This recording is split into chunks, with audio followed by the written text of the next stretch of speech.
des banlieues, sans doute la dernière partie. C'est le dernier rendez-vous avec Thierry. Oui. Thierry Clopo, Khalid Kandidi de Sport Insertion Jeune à Strasbourg. Pour la dernière fois ce soir.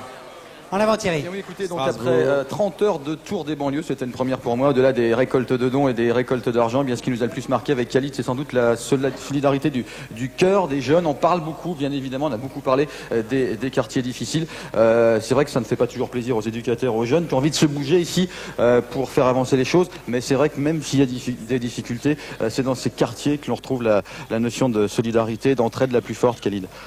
Oui, bien sûr. Donc c'est vrai que dire quartier difficile, c'est complètement être à côté de la plaque. Et bon, c'est l'image. Voilà, tu m'excuses, mais c'est l'image que veulent donner peut-être certaines personnes de ces quartiers-là. Au niveau de la solidarité, ça s'est très bien passé parce qu'on s'est appuyé sur un réseau d'animateurs. C'est aussi un réseau aussi des ils sont là, le réseau des animateurs. On va les voir qui ont fait des choses, qui ont fait pas mal d'actions. Et justement, en parlant de réseau d'animateurs, il faut aussi donner un coup de chapeau à Été Jeune qui nous a donné un sacré coup de main sur l'opération. Et puis aussi dire que le 31 décembre, ils organisent une grosse manifestation dans le cadre de Noël. La fête chez nous, c'est tous les jours. Donc demain, on va continuer. Et puis on arrivera au 31 décembre pour clôturer l'année. Donc au 31 décembre, on fait une soirée au Rhenus, donc à Strasbourg, la plus grande salle de Strasbourg.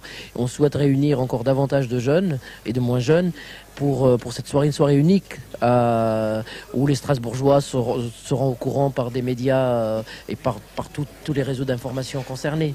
Voilà, merci Abdel, et puis merci Driss aussi qui est là, Driss qui est le directeur du centre socio-culturel de Nauf et qui nous a beaucoup aidé pour réaliser ce tour des banlieues. On va tout de suite retrouver d'autres copains avec Khalid, ils sont là-bas, ce sont les graffeurs. Ce qu'il faut dire aussi par rapport aux dons, il y a eu quand même sur les opérations qui ont été montées au niveau du gâteau, au niveau des gâteaux, au niveau des badges, tout ça, il y a eu à peu près 7000 francs de récoltés.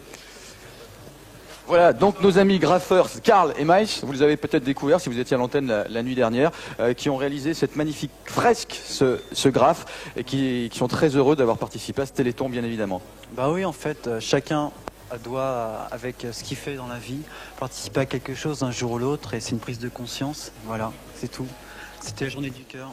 Bah merci à tous les deux, merci à tous. Merci aussi. Ça veut dire merci moi frère. On va faire un super alarmisé à tout le monde. Et puis en particulier si on a pu faire cette tournée sur Strasbourg, c'est aussi grâce au soutien du ministère à l'intégration, donc que nous remercions. Et puis surtout parce que tu n'as pas arrêté de dire que j'étais l'instigateur, je ne suis pas l'instigateur. L'instigateur c'est Jean-Pierre Spiro, Claude Sérian et puis nous Bertrand Dinger et moi je ne suis que le serviteur de ces gens-là. Voilà, salut, bonne nuit, n'oubliez pas, on peut encore appeler 30